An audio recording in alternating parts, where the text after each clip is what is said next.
취업을 잡아봐. 매번 할 때마다 참 쑥스럽긴 하지만 해야겠죠. 그래도 취업을 잡아봐. 자, 이번에 취업을 잡아봐 관련된 내용은 뭐냐? 정보에 관련된 내용인데 어떤 정보냐면 NCS에 관련된 내용입니다. NCS 잘 아시죠? 자, 일단 여러분 NCS 관련된 건 지금 뒤에 나오겠지만 국가에서 미는 직무체계야. 그러니까 이게 NCS가 내가 공기업 가겠다, 국가기관 가겠다는 학생 같은 경우는 아주 중요한 채용에 관련된 흐름이라고 할 수가 있는데 이걸 설명하기 전에 일단 자 먼저 어느 기업이든 말이야 채용을 설계한단 말이야. 즉 우리 기업에서 인력을 뽑겠다 그러면 채용 설계 작업을 먼저 시작하거든. 어떻게 채용을 할지 관련된 건 설계를 먼저 작업을 해. 근데 우리나라 대기업이든 공기업이든 어디든 간에 채용 설계를 한다는 것은 무슨 말이냐면 바로 가장 역량이 우수한 사람 뽑겠다라고 생각하는 겁니다. 즉 채용 설계라는 건 뭐냐면 역량이 우수한 애를 뽑기 위한 설계 방법이라 할 수 있다라고 하는 거지. 근데 그 역량이라고 하는 건 말이야 결국 우수한 성과를 창출하게 되는 내적 속성이라고 할 수가 있다는 거죠. 그 결국 기업체에 입사한다고 하는 거는 우수한 성과를 낼 수 있는 사람을 필요한 것이고 그 사람을 통해서 기업이 이익을 창출하는 것이 기업의 목적이라 할 수 있다라고 하는 거지. 그러니까 기업의 목적이라는 이익 창출을 위해서 그걸 할 수 있는 도구로 우수한 성과를 창출하게 되는 것이 핵심이기 때문에 기업체는 성과를 낼 수 있는 속성을 갖고 있는 역량이 좋은 사람을 뽑겠다라는 게 일단 기업체 마인드라고 하는 거야. 그런데 해당된 NCS가 의미가 뭐냐 그러면 당연히 N은 국가겠죠. 국가. 그리고 S는 표준이라고 하는 표준. 뭐의 표준이냐? 국가가 갖고 있는 역량, 국가 산업에 관련된 역량에 대한 표준이라고 할 수 있다는 거죠. 즉 역량 체계가 각 기업별로 다 달랐거든. 하루마다 다 달랐어. 너무 복잡해. 그러니까 아이들이 취업하기 위해서 기업은 역량을 본다고 하는데 실제 어떤 역량인지 감을 잡을 수 없으니 국가에서 표준되는 역량을 정해주겠다고 하는 거야. 그래서 내가 어떤 직무, 어떤 직군에 가겠다라고 한다고 하는 학생들은 국가에서 정한 표준에 따라 공부하시고 그것 따라 지원하면 되고 기업도 사람을 선발을 할 때 국가가 정해준 표준에 의해서 직무 표준에 의해서 역량 표준에 의해서 사람을 선발하라라는 내용이 바로 NCS라고 할 수가 있다라고 하는 거죠. 그래서 그 NCS 체계 관련된 내용을 말을 하는 건데 그런데 NCS에 관련된 내용을 할 때 말이야 결국 지금은 말이야 NCS에 관련된 내용은 공기업 국가 일부 기관과 공기업 중심으로 뽑는 거죠. 사기업은 아직 도입을 많이 안 했습니다. 일부 도입하고 있죠. 두산이나 뭐나 전면적인 도입은 아니지만 두산 롯데 같은 기업이 일부 도입하지만 전면 도입된 건 공기업이라고 할 수 있다라고 하는 거야. 근데 공기업이든 사기업이든 말이야 채용에 대한 프로세스는 사실 비슷해. 무슨 말이냐면 우리가 알고 있는 다양한 사기업들은 말이야 채용 프로세스가 결국 먼저 어느 기업이든 다 똑같아. 뭐냐 일단 서류 전형부터 시작을 하죠. 그럼 서류를 통과한 애들을 인적성 검사를 보고 인적성 검사를 통과한 애들을 마지막으로 면접을 봐서 최종 선발하는 구조가 일반적인 사기업의 구조라고 할 수 있다고 하는 거야. 그렇다면 NCS를 채택하고 있는 공기업들은 어떻게 하느냐 그러면 공기업도 똑같긴 똑같아. 약간 다른 게 뭐냐면 서류 전형에 말이야 직무능력 기술서라고 해서 NCS 체계에 따른 직무를 기술하는 내용이 좀 들어가 있다는 게 좀 달라. 서류 전형 부분은. 그 다음에 인적성에 해당되는 건 뭐가 다르냐 그러면 해당되는 직업기초능력이라고 해서 적성검사, 인성검사가 좀 통합되어 있는 유사한 문항이 하나가 있고 예전에는 전공능력이라는 것이 직무수행 능력으로 들어가 있습니다. 그러니까 사실은 기존과 크게 많이 달라지진 않았어. 그다음에 면접은 거의 똑같습니다. 즉 지금 NCS 체계라는 건 뭐냐면 실질적으로 큰 차이는 없어. 그냥 NCS 체계에 의해서 뽑기 위해서 기존에 없는 직무능력 기술서라고 하는 NCS 체계에 따른 자기 능력을 어필하는 그런 서류화가 있는 것이고 그 다음에 해당된 두 번째 필기시험 단계에는 기존에도 필기시험에는 공기업은 다 인적성 검사, 전공능력 두 가지가 있었거든. 그거를 인적성 검사는 직업기초 능력이라고 전공능력은 직무수행 능력을 말발 바꿨을 뿐이라는 거야. 면접은 거의 비슷하고.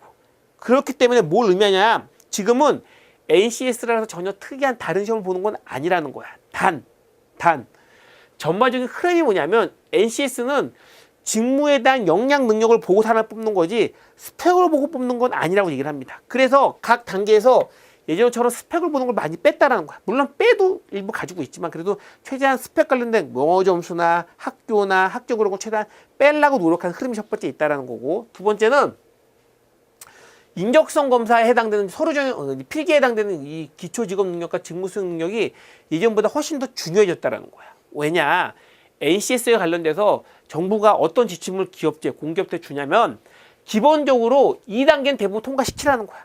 통과시키고 여기에서 최대한 많이 걸러라고 하는 거죠. 그리고 가능하면 면접도 좀 기회를 많이 줄 수는 있겠지만 1차적인 건 뭐냐면 서류를 떨어뜨리지 말라고 하는 겁니다. 서류는 기본적으로 내는 거니까 그걸 바탕으로 평가는 이 단계부터 많이 떨어뜨리라고 하는 거야. 근데 정부는 엄밀히 말하면 여기 대부분 통과시켜주고 여기보다도 여기서 많이 떨어뜨리기를 원해. 근데 공기업들은 말이야 일단 면접에 많은 애들이 오면은 면접관이 많이 필요하잖아. 그러니까 지금 공기업의 역량상으로는 많은 애들이 면접을 오면 제대로 면접을 할 수가 없다는 문제 하나. 두 번째, 공기업들의 인사 체계는 우리가 알고 있는 SK나 그런 대기업에 비해서 상당히 그 레벨이 좀 떨어진다고 할 수 있다는 거지. 즉, 공기업이든 사람 면접을 할 때 과학적인 체계적인 면접에 의해서 그 사람의 역량을 잘 봐서 뽑을 수 있는 능력이 좀 부족하다고 생각을 합니다. 그러니까 자기가 부족하니까 차라리 공기업들은 어떤 생각을 갖고 있냐? 그냥 여기에서 많이 떨어뜨려야지. 이거는 전문 기관이 별도로 해주는 객관적인 평가에 의한 시스템에 의한 평가이잖아. 그건 뭔가 주관이 들어가 있지 않다라고 하는 거야. 그래서 최대한 공기업들은 여기서 많이 떨어뜨리려고 한다고 하는 거죠.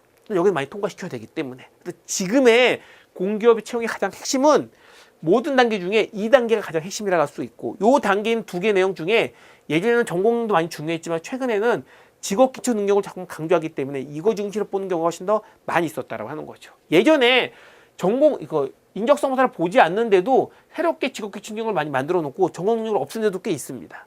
그 정도로 지금 공기업에서는 직업 기초 능력이 가장 중요한 핵심으로 대두되고 있다라는 내용을 여러분 또한 알아두시면 될 것 같아. 그래서 NCS 체계에 의한 공기업 들어가겠다. 1차적으로 내가 준비할 거는 직업 기초 능력을 충분히 공부하는 것이 가장 핵심이다라는 걸 알아두시면 됩니다. 이게 가장 중요하다고 할 수가 있어. 그런 중요한 직업 기초 능력은 말이야. 일단 유형은 그렇습니다. 정부가 발표한 유형은 이렇게 10가지 유형이 있다라고 얘기를 합니다. 10가지 유형.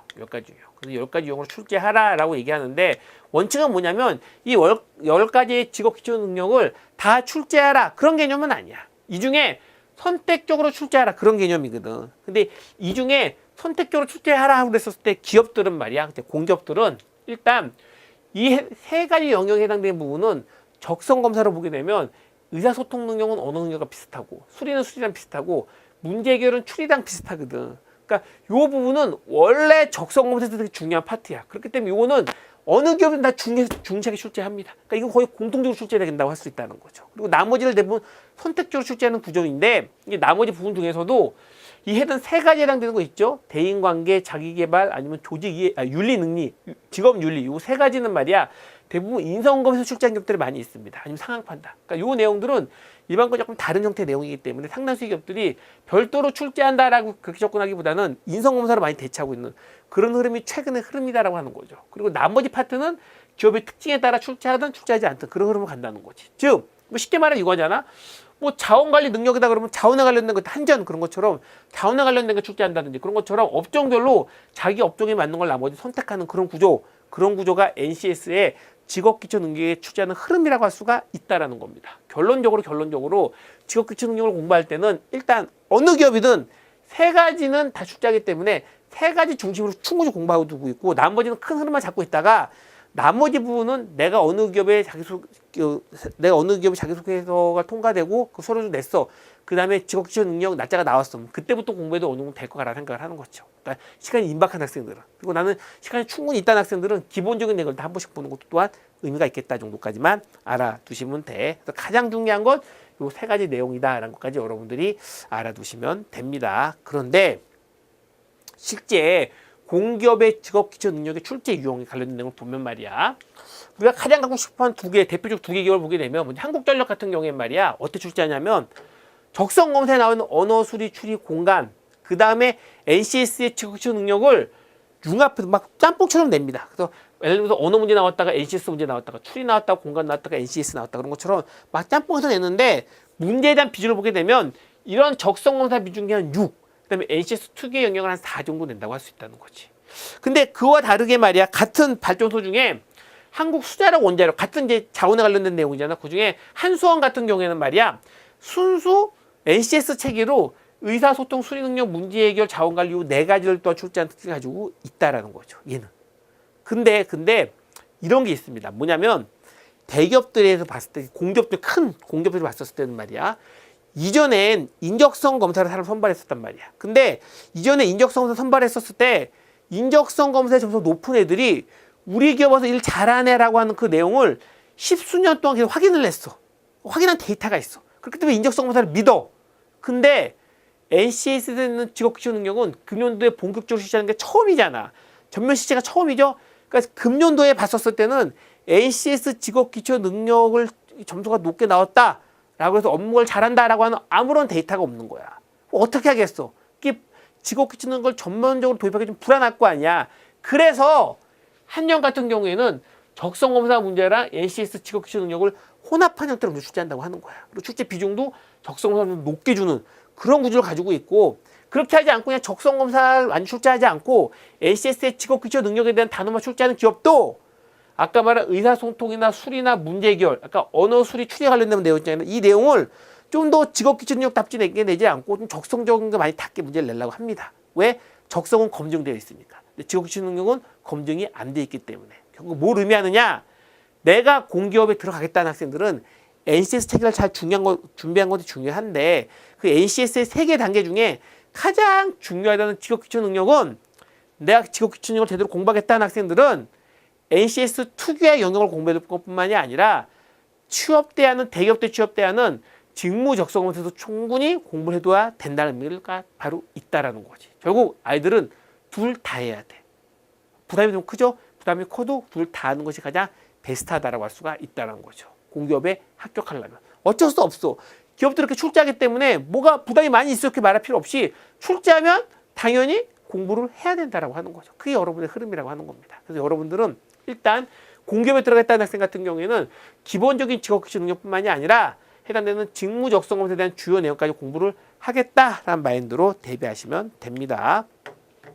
엄밀히 말하면 NCS는 학생들의 부담을 줄여주려고 하는 목적이 좀 더 있었습니다. 그런데 실제적으로 그렇지가 않죠. 실제적으로 아까 말씀드렸듯이 같은 옛날엔 적성검사 하나를 보는 것도 지금은 직업기초 능력과 적성을 다 하게 될 만큼 부담을 늘려놨습니다. 늘려놨고 중요한 건 뭐냐면 이게 뭔가 오랜 기간 동안 준비를 통해서 하는 건 아니라는 거야. 너무 급격적으로 만들어졌다는 거야. 그래서 뭔가 검증이 덜 돼 있어. 뭘 의미하겠죠?